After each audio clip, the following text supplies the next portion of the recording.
There is nothing Prospector likes more than to kill a misconception. Time for Your Whole Life is a Lie. Many people believe dogs age 7 years for every human year. The truth? Nope, that's not how it works. You've probably heard the old rule of thumb that dog years are like human years times 7. So when your dog is 1, that's like being a 7-year-old person. At age 2, it's like being 14 years old, and so on. But a new study out of the University of California, San Diego found that system's not really accurate. Researchers say, quote, a 9-month-old dog can have puppies, so we already know the 7-to-1 age ratio wasn't accurate. They studied the age of the cells in a dog's body to figure out what they're like in real human years, and here's what they found. Dogs make a huge leap in their first year, and by the time a dog is 1 year old, they're basically a 30-year-old person. Then their aging slows down. By age 2, they're around 40 in human years. By the time a dog is 4, it's like being a 52-year-old human. And then their aging really tails off after that. When a dog is 10 years old or older, they're like a 70-year-old person, and they start aging about 1 human year for every dog year. So, if you believe that dogs age 7 years for every human year, your whole life is a lie. Disparagingly referred to as Disco Very by many fans back when it came out in 79. Northeast PA's classic rock, Rock 107. Good morning, it's Prospector Show. I'm Prospector. And I'm Kate. And Kate, we have tickets to give away. Something that's like if you're like disparagingly calling ELO Disco Very for that time, this would be like the polar opposite of that kind of music, right? Yes, we have tickets to Berserkus coming to Montage Mountain tomorrow, and it is an all-day metal fest. I mean, you got Suicidal Tendencies, Black Label Society, Down, Dark Chapel, Zach Sabbath, Lamb of God, Bonfire, and so much more. There's a hot sauce eating contest, a strongman contest, a car show, Battle of the Bands. Like, it's nuts. It's going to be amazing, and you could go. You can get tickets now, but you could win them. Right now. We're going to play Classic Rock Lullaby. It works like this. Take a classic rock song you love, make it sound like a little lullaby to fall asleep to, like this one from AC/DC.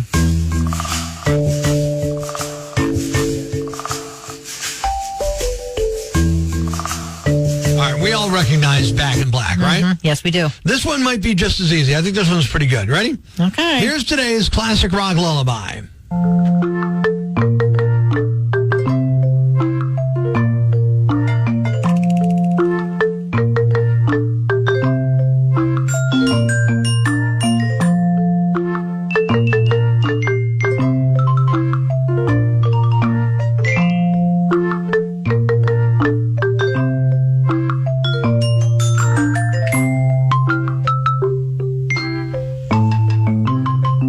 That's the tell.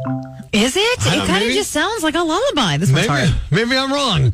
Let's find out. Okay. 1-888-ROCK-107, 1-888-762-5107. You want to see Berserkus tomorrow? Do you?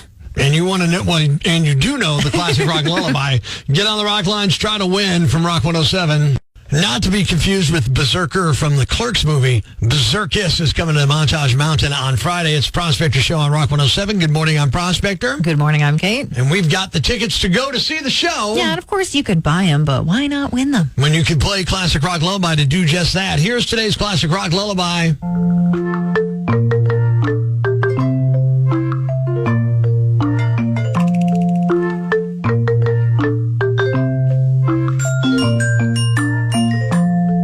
Do you know it? No. No. I'm not even going to sit here and pretend like I do. All right, that doesn't bode well, but let's go to the rock lines and find out. Rock 107, do you know today's classic rock lullaby? I think it's Don't Come Around Here No More. Tom Petty and the Heartbreakers, Don't Come Around Here No More. Woohoo! Good job. Who's this? All right. This is Ted. Ted from Wilkes-Barre. Well, congrats. You're going to Berserkus tomorrow. I'll see you there. You're a winner from Rock 107. All right, cool. Thank you very much. The classic rock lullaby, the way it should be heard. Tom Petty and the Heartbreakers, Don't Come Around. Nothing brings Americans together faster than the threat of having to pay more for toilet paper. Good morning. It's the Prospector Show on Rock 107. Now, Kate, a trade war with Canada could send toilet prices surging here in the good old U.S. of A. We've spent years arguing over borders and tariffs and national security. Now, Canada has finally found our weak spot. Apparently, America's entire economy is held together by two-ply. Here's the press conference.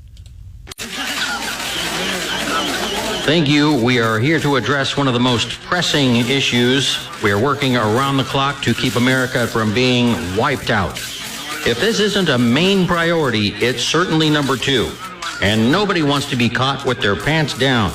We understand this could be a sticky situation, so flush away your worries because we are going to get to the bottom of this. Otherwise, we could end up in deep doo-doo. Thank you. Life's pretty tough right now. There's plenty of bad news, but it's not all bad. It's time for the brighter side of Prospector on Rock 107. A woman in Italy can see again after doctors performed what is believed to be the world's first transplant of a central retina. It was a 67-year-old patient named Elena. She lost her vision after a car crash severely damaged both eyes, but in different ways. She basically had enough healthy tissue between both eyes to rebuild one functioning eye, and luckily the 6-hour procedure was a success. After the surgery, Elena was able to recognize both her son and her dog. Thanks. We needed that. The brighter side of Prospector on Rock 107. Somebody beloved dies, and before we even have time to feel sad, the internet's going there, turning it into a head count. It's a Prospector Show on Rock 107. Good morning, I'm Prospector. Good morning, I'm Kate. Now, I've ranted about this for years. Apparently, no one's listening because the minute two famous people die close together, everybody starts counting like death punching card. Oh, so Hayden Panettiere and ZZ Top drummer Frank Beard died, and people immediately started saying, celebrities die in 3. Then Dolly Parton died. There it is. That's 3. Except now Tim Curry died. There's another one. Well, now it's not 3. Did death miscount? Right? I know. I mean, a pattern needs parameters. It needs rules. It needs to tell us what's fit and what doesn't. Otherwise, it's not a pattern. So, I always have questions when people start talking about celebrities dying in 3, Kate. How much time can pass between deaths? What counts as a celebrity? Are actors and musicians in the same group? How about athletes and politicians? The guy whose face you recognize from a commercial, but nobody knows his name. You know what I mean? If the guy from the Progressive, Dr. Rick, dies, does that count? You're so annoying about this. I'm just saying. Hayden dies. Frank Beers dies. There's one day apart. Then a week passes, and it's Dolly Parton and Tim Curry. Which of them makes 3? Hayden, Frank, Dolly. Frank, Dolly, Tim. Oh, by the way, J.P. Morgan died yesterday from The Gong Show back in the 70s. Yeah. And the woman from Home Alone 2, the bird lady, just died. I'm going to make one rule right now. You don't know their name, you can't count them. It's just that simple. Sorry. Don't know your name, bird lady. We're going to do circle around whatever 3 names work. It's not finding a pattern. It's fixing the evidence after you already decided the answer. And I know as human beings, our brain loves groups of 3. Think about it. Beginning, middle, and end. Ready, set, go. Rock, paper, scissors. Rock blocks have 3 songs in them most of the time when we do Rock Block Weekend. It's easy to remember. 3 feels complete. So we see 3 names and what? Oh, we've discovered something. Confirmation bias takes over. We notice every group of 3 that supports what we already believe and completely ignore all the other deaths that comes in 2, 4, 6s, and 11s. You are genuinely exhausting me today. I don't think people genuinely believe in the rule of 3 thing. I think you need to move on and shut up. I think it offends me even more that you don't believe it. If you're going to say it and you don't believe it, that's even worse, okay? But everybody keeps repeating the Grim Reaper's got a 3-person minimum before he can leave the restaurant. Famous people die all the time. We put them into groups of 3 afterwards. So if a 4th person dies, we wait for the next 2 and then somehow make that fit, all right? You can't do that. If the Rail Riders lose a 4-game set, you can't say, well, they lost a series of 3 and they got an early start and losing the next one. No, it doesn't work that way, okay? It's the only superstition where you're allowed to move the goalposts after every death, Kate, and I hate it. And what happens now? Are we waiting for another one? Oh, you got J.P. Morgan, Tim Curry. And I'm going to argue that those guys are, C-list celebrities at best compared to Frank Beard and Hayden. So now, who's next, all right? Well, because that sounds like less of a superstition and more like you're rooting for a parlay to hit. You're making it sound weird and creepy. It is weird. It is creepy. People don't die in 3. People die, and the rest of us cope by turning it into a bye-bye bingo game. And here's what I'm asking, okay? That's awesome. When I die, don't act like you completed some sort of set. Oh, no, I'm going to now. I'm not a collectible. You don't need the whole 3 to make it happen. It's time to have a little fun on the phones. Good morning. I'm Rock 107's Prospector, and got an email from a woman named Caitlin who's saying, I want you to prank call my husband Larry. He just joined a rec basketball league. Maybe you could use that to prank him. I think it would be hilarious. So I came up with an idea, and we're going to be calling Larry on the phone right now and try and give him a silly nickname for the back of his brand new jersey for our rec league. It's another Prospector prank call on Rock 107. Hello, it's Larry. Hi, Larry. This is Rick Corbin calling you today. I was going over our roster, and I see you just joined our rec basketball league. Yeah, I did. What's up? Well, actually, we're getting the jerseys ready. Do you have a number that you prefer? I'll do 15. Okay, great. 15. Everybody goes by nicknames on the team. You have a nickname you go by? No, that I don't have. Well, I'm trying to think. We always like to do funny nicknames on the back of the jerseys, and we're having the jerseys printed for the weekends, this weekend's games. Okay.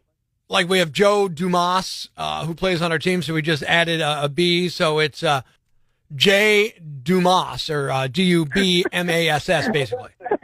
Yeah, I know, it's funny, right? Yeah, it's pretty funny. So what's your full name? Maybe we could do something off that. Larry Allen Dossler. All right, Larry Doss, Larry Doss, Larry Ados, Larry Ados, Larry LRD. How about this? How about LRDOSS? How about that? That'd be funny, like Lardos. Lardos? Yeah, like How do you spell that? LRDOSS. Lardos? That's not Lardos. That's Lardass. I mean, okay, look, whatever. It would be funny to put that on the jersey. The guys would love it. I think everybody get a big kick out of it. Let's just go with that. What do you think of that? Lardos. No. Wait, are you serious? Yeah, is that a problem? I mean, I think it's hilarious. Yeah, it's a big problem, man. No, I mean, that's ridiculous, man. I'm not going to... Come on, Larry. Larry, you're taking this too seriously. First of all, let me tell you something. We're having fun. We're playing in a rec league. We all have beer afterwards. We don't take this seriously. Lardos would be the perfect back of your jersey. We got a Dumas. How about a Lardos? No, that's not funny at all, man. Look, wait, calm down, okay? Don't get mad, all right? It fits, doesn't it? I mean, it's great. Bro, I don't want Lardass on my jersey. Wait, hold on for a second. What's your nickname? I go by Slick Rick. Yeah, Slick Rick, but you want me to be Lardass. No, I don't want you to say anything. It's just on the back of the jersey, dude. No, we got to go back to the drawing board on this one. All right, look, if you're insisting you don't want to do Lardos, what do you want to be? How about L-Dog? L-Dog? Yeah. You're joking, right? L-Dog? Yeah. Dude, you know what a dog does? They sniff their own rear end. What's so funny? Larry, I can't keep it up. It's Prospector. It's not Slick Rick. It's Prospector. This is a Prospector prank call. You're on Rock 107, man. Oh, man. Your wife, Caitlin, told us you just joined a basketball league, and we thought we'd prank you and try to give you a nickname you just don't want at all. Yeah, man, you got to get it out the head. Florida? Yeah, nobody wants to be called Lardos when they're playing basketball. At first, that was some kind of like funny joke, like an icebreaker, but you kept going, and I was like, man, this guy's for real. Ladies and gentlemen, grab the kids, call your neighbors, and gather around the radio. It's now time to announce the winner of Prospector's Jam Bag of the Day, as decided by you at rock107.com. We uncover the most baffling, ridiculous, pathetic, cockeyed, laughable, preposterous blunders in the world of misdeeds. Nominee number 1. If you think parallel parking in a big vehicle is challenging, try it while hauling a guillotine. A 35-year-old man in Southern California named Philam Tam Day was arrested in Washington, D.C. for being illegally parked with a gigantic guillotine in the bed of his pickup. He was outside of the Capitol building. The man had a concealed carry permit, but of course this was very unconcealed. The wooden guillotine was 10 foot tall with a sharpened on-angle metal blade. The man didn't have a gun on him while he was arrested. It's unclear if it was a working guillotine or a prop or what the point of it was, but authorities say they took it seriously. They seized it and charged the man with carrying a dangerous weapon. It sounds like the guy drove from California to D.C., so I guess he made it 3,000 miles without being stopped with the guillotine. Authorities are still investigating. Nominee number 2. If you're walking through a store and saw a few bills on the ground, would you think it's your lucky day? Or would you be scared to touch it because you could be thrown in jail? A police department in Albany, Georgia took to social media to ask the public to help them identify a suspect who found $30 on the ground at a Walmart and just kept it. They say an individual dropped $30 on the ground while shopping. Then another individual picked up the money and did not turn it into the employees. They showed a surveillance image which appeared to show an older man. Apparently, the police were called about the missing money. Normally, cops would be too busy to deal with something like that, but it wasn't the case in this one. The post went viral locally, and the guy did come forward and return the money to police. His name wasn't released, and he hasn't commented. The victim also decided not to press charges. And the winner is... the man who was arrested for a very unconcealed weapon. Yeah, the guillotine in the pickup truck. You're the Yam Bag of the Day, and we'll move on to Friday's Yam Bag of the Week competition. Keep it here for all the nominees for Prospector's Yam Bag of the Week, Friday morning on Rock 107. Making a beeline for the 9-to-5 no-repeat workday while you make a beeline to get into the office on time. Here's a look at Rock 107 traffic. That's your Prospector Prime Coats podcast, the stuff we're legally allowed to replay. Thanks for listening. And remember, if you want the full experience, the stuff that almost gets us in trouble with the boss, you got to wake up with us. Weekday morning starting at 5:30 on Rock 107.